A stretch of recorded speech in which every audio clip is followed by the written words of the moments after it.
5 ways to break dependence on the US, according to Pierre Poilievre, hopefully our next Prime Minister.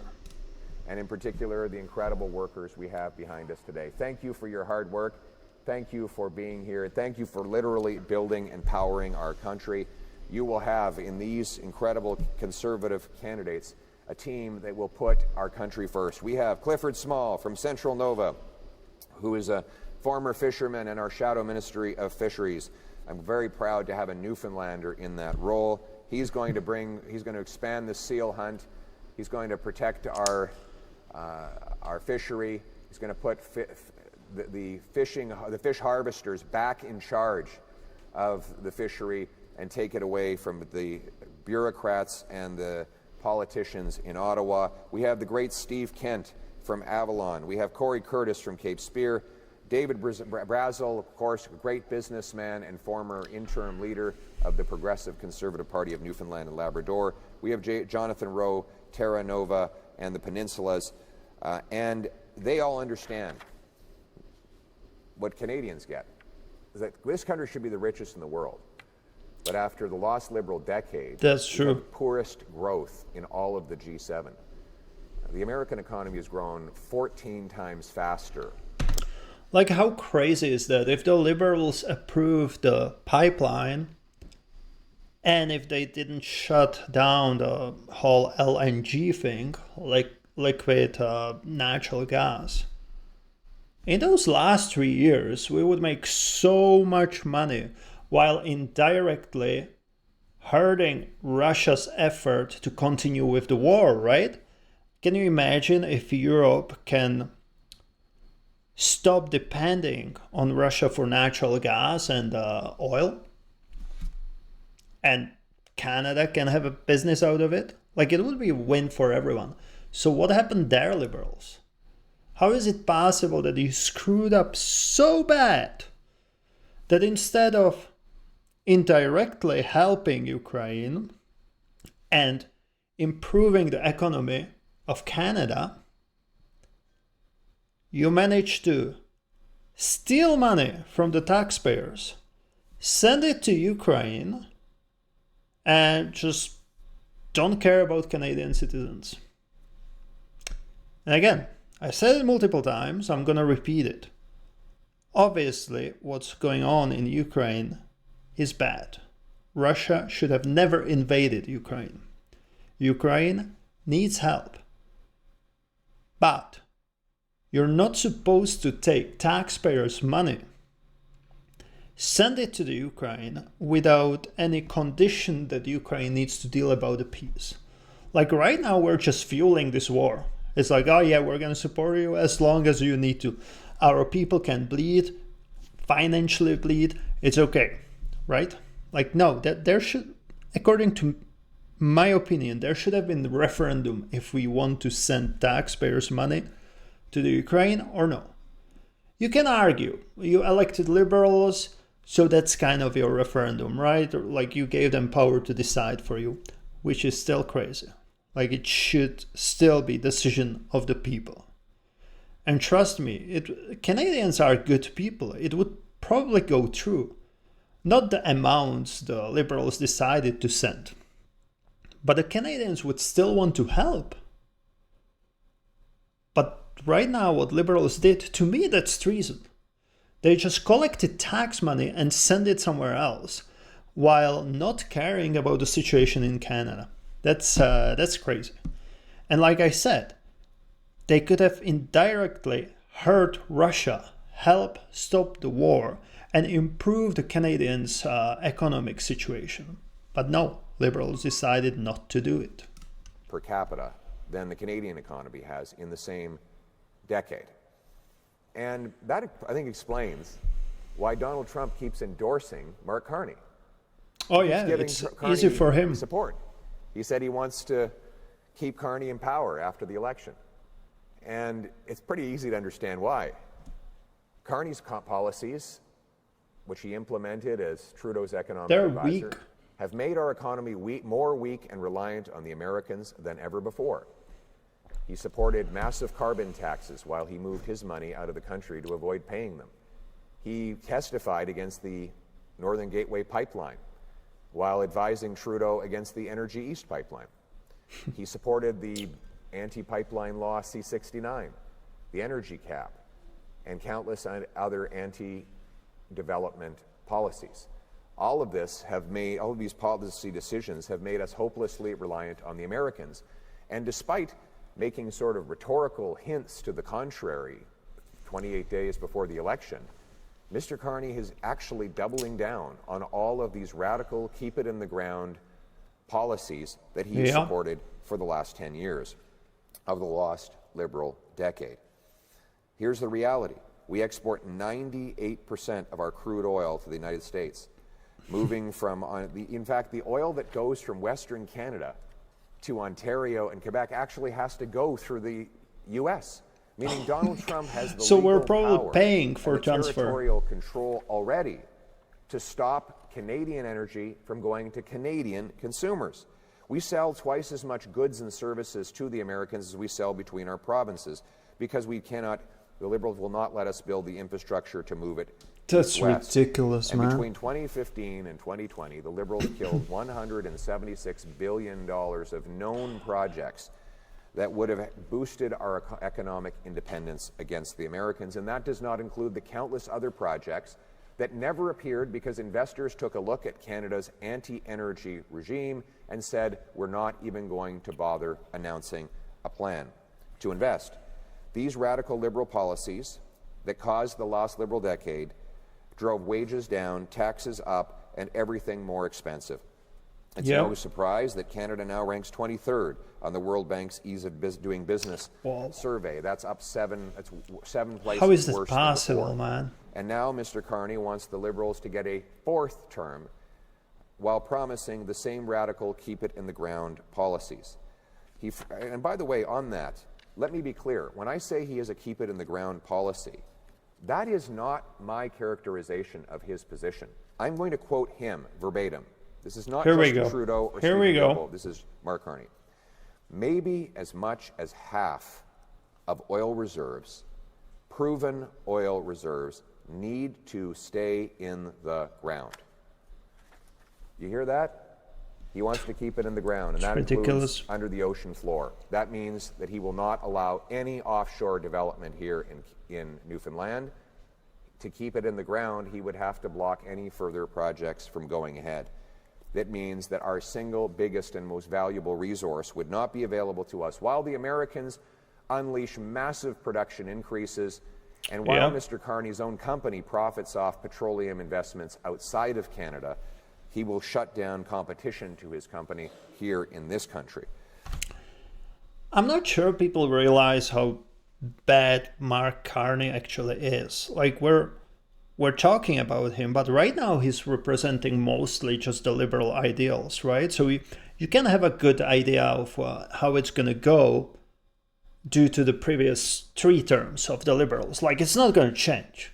He's representing Liberals. He's not there on his own, right? He can't come with like, oh, I'm going to fix all the issues, screw Liberals. No, they elected him for a reason, right? But that's a point of like Liberal point of view, right? But then he has a conflict of interest as well. And that's where it gets really messed up and why you should not vote for him.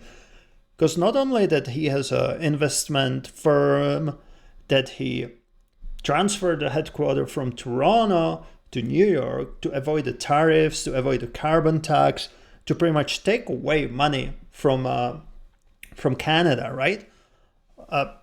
Because now he's not really paying taxes over here, or at least not as much as he would if he kept his headquarters over here. How Canadian is that, right? But his investment firm is making money according to the environmentally friendly project. So with him doing the carbon tax and pushing environment and this like keep it in ground, he's actually making money of that. How crazy is that? The best example I have is like Doug Ford and his company that created all of these 6 feet 2 meters stickers during COVID. And Doug Ford made money off COVID. don't take it as 100%. No, I'm pretty sure it's true. Like, I heard it, didn't really verify it, but yeah. We need to bring dollars and jobs home so that we can be strong enough to stand up to Donald Trump. Carney has... And one more thing, sorry for pausing again, but tell me, what's going to happen with the provinces that depend on all of this fossil fuels, like Alberta, Newfoundland, whatever, under Mark Carney? They're going to stop prospering. And another thing, like, I'm all for environment, but you need to be smart about it. Canada right now is number 120 in pollution, right? We're even better than the US. So whatever we do, it's not really going to affect the planet as much as, let's say, if Bangladesh, India, China, if they stopped polluting, like if they had better laws, better technology to avoid all of this. Well, let's be honest, if they would actually care about the environment, which they don't. So pretty much whatever we do is not going to help environment as much. And one thing, to get to the net zero, what do you think is going to happen? Most of the manufacturing will go exactly to Bangladesh, China, whatever's going to be the popular country for this. And I don't mean popular, but cheap country for this, right? To do manufacturing. So maybe we're not going to have any pollution in Canada, but we're still going to create pollution somewhere else because of the demands of Canadians and because of the manufacturing of the Canadian companies just outside of the Canada, right? So that's one of the things. But let's talk about environment. Right now, we don't really have infrastructure to have a clean energy. And we don't have money for the infrastructure like that. Of course, you can try to pay the taxes, but what's going to happen is that then you have the stupid carbon tax. People are suffering. And the building of this infrastructure is going to be crazy slow because you can't make this amount of money on taxes at least. Or if you want to make this amount of money on taxes, people will die because they're not going to be able to afford food. Nothing, because even right now it's very unaffordable. So what would seem as a more logical way is do the pipeline, start using all of the natural heritage, make money, and slowly transfer to clean energy. We're in Canada, right? The regulations over here are much better than around the world. Like, you're able to do it with the minimum pollution, all of this, because of the regulations. Like, it's not like we're gonna go there ape shit, do whatever we can just to make money, right? You still have some regulations. So I think that would be a logical solution. Just make money so you can actually create the infrastructure for clean energy. And what Pierre Poilievre mentioned, and I really like it, is the blue-collar jobs, right? Look, with AI, the white-collar jobs are actually endangered because, like if you work with the computer, the chances are very good that you might be replaced by AI. But somehow, someone who works on a refinery or building the houses or anything, these people will keep their jobs for longer.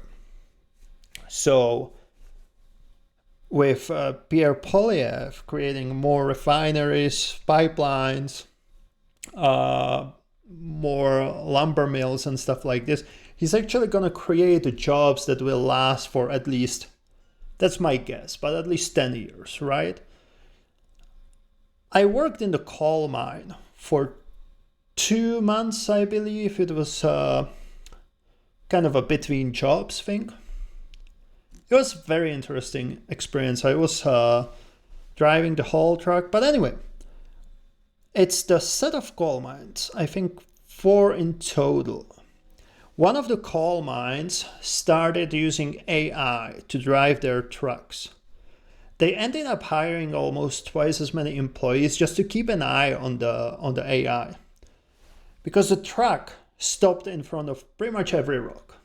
The rule was, if the rock is the size of the helmet, you can't drive over it because it would puncture the tire, right? And the tires for it are crazy expensive. And the AI just wasn't able to make the decision if the rock is big enough or no. So that's why they had people driving in the pickup trucks between the haul trucks, just keeping an eye on it. So again, the blue-collar jobs, at least blue-collar jobs that require some skill, are going to stay here a little bit longer than the white-collar jobs. It would be nice to hear something about the UBI, Universal Basic Income, because eventually the AI will take over and people still need to survive somehow, right? And it's not going to be utopia that everything's going to be for free. But that's a discussion for some other time. So let's continue with this. I keep yapping again, and you don't want to hear me, you want to hear our future Prime Minister. It's the wrong plan, and our blessed country needs a new leader and a new change so that we can reverse course. If Mr. Carney is serious about restoring economic independence, though, because he's now sort of hinting rhetorically that he might consider doing something, he might consider abandoning his principles on the matter of energy. He won't. But if he is, let's get specific. Let's get very specific. The energy companies themselves, the 14 biggest of them, wrote all of us a letter. Every national leader, conservative, liberal, NDP, Green Bloc, wrote us all a letter with 5 demands. They said, either you do these 5 things or we will not be able to grow and break our dependence on the Americans. They're very specific. 1, repeal the No New Pipelines law and the tanker ban so that we can ship our resources to non-American markets. I voted against C-69. I have always been against C-69. I've said I will repeal C-69, the No New Pipelines liberal law, within 60 days of becoming Prime Minister. Mark Carney support. No, okay, sorry. I have to say something to this. First of all, total bullshit. Why should we trade only with US? Second of all, now with President Trump's tariffs, that's the first thing we should get rid of. Because Europe is facing tariffs as well. So what do you think is the chance of creating a new deal with Europe? They already have infrastructure of importing stuff from US, right? How hard do you think it's going to be to move a few thousand miles from US to Canada? It's not going to be that hard, and they're definitely going to be willing to have a deal with Canada rather than face the tariffs from US. I heard some people saying that just creating this new infrastructure would eventually cost as much as the tariffs. Short term, maybe. But in the end, you would be self-reliant. You wouldn't have to deal with just US. Because, let's be honest, eventually these relationships will get better. But do you still want to depend on US? Do you still want to risk that President Trump will decide that it's best for Americans if they impose another tariffs on Canada? Now imagine you can export to US and you can export to Europe. That's the best situation, right? Supported C-69, and he had a week after he became leader to recall Parliament to repeal it, as I demanded, but he did not. So their position is clear. Of course he did not, because he's still liberal. Like, it's the different name, same Second, party. It now takes, after the lost liberal decade, it now takes 17 years to get a mine approved, while other countries do it in mere months. We can protect our environment and our population, but do it quickly. Why does it take, what do you learn in year 16 that you couldn't have learned in the 4th month of a review? That's why I vouch for that. I'm committed. This is real thing. Demand to reduce wait times for permits to 6 months.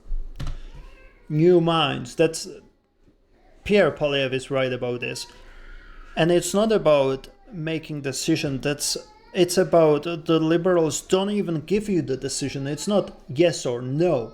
They literally let you wait, which is ridiculous. You want to protect the environment, you think it's dangerous to the environment, just reject it. Tell them to come with the different plan. But don't let them wait. Like the plan that was in... how do you say it? Damn, what's that word? The plan that was submitted in 2015, let's say, is going to be completely different now in 2025, right? So yes, it's okay to ask the company, like let's say back in the day it was Tech Call Resources, to ask them to change the plan, to make sure that it's not gonna endanger the water resources in Elk Valley and stuff like this. But if you just don't tell them what you want and let them wait, like that's ridiculous. Everyone's losing money. Mr. Carney continues to support the reckless bureaucratic regime that takes many years and even decades. So again, on that front, the decision is very clear. Yep. Next, the cap. The Liberals have imposed an energy cap. This will prevent our industry from growing and even force it to shrink in size because the policy is to reduce the output of the industry. I have said I oppose the energy cap. Just last week, Mr. Carney and his environment minister said they will keep it in place. So again, the choice is clear. After a lost Liberal decade, do you want to keep in place an energy cap by electing Liberals for a fourth term, or do you want to put Canada first for a change with a new Conservative government that will scrap the cap? Like, this is ridiculous. Like, we have all the resources to create energy. Like, Canada's so rich on the natural resources. Like, you're literally preventing Canada to make money. And again, like, I understand it might be for the environment, but like the most money Canada get is from energy. So really, you want to cap that, and then how are you going to grow as a country? How are you going to grow economy? How are you going to make the lifestyle in Canada better, the quality of life and everything, when the economy is shitty, right? Like, it's just ridiculous. Literally, liberals want us to depend on some other countries like US, right? Like, why should we import oil from US so the Canadian citizens have to pay like expensive gas for their cars? It doesn't make sense. Like, we have all of these resources over here. I understand that we're selling 98%, according to Pierre, 98% to US. But if you can up the production, the Canadians' gas price will go down as well, right? Like, what's wrong with liberals? Like, we don't have infrastructure for clean energy. We don't have much other options how to make money, how to improve the economy. Why would you energy cap when that's pretty much most of your income?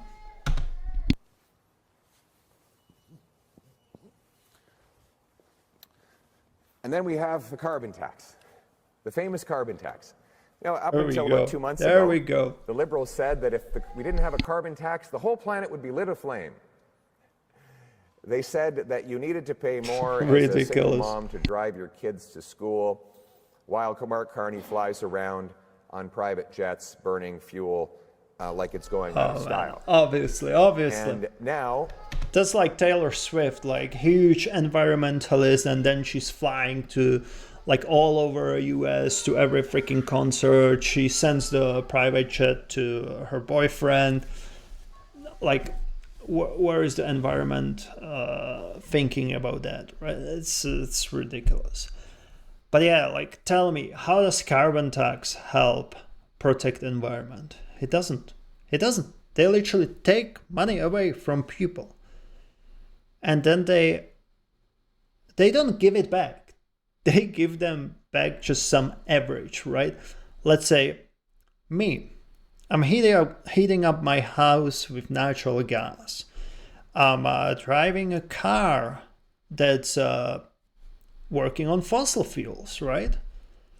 Do you think I pay more carbon tax than someone who has a Tesla and passively heating the house with electricity?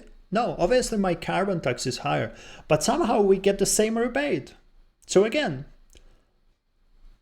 like, what's the purpose for that?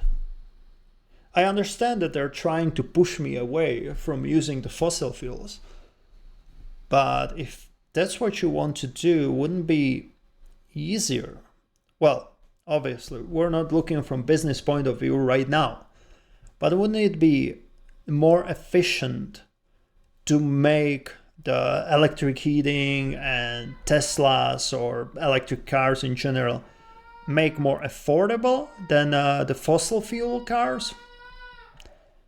Like, if you make electric cars more affordable than F-150 trucks, you're gonna have more people driving these electric cars, and it's gonna be better for environment than freaking carbon tax.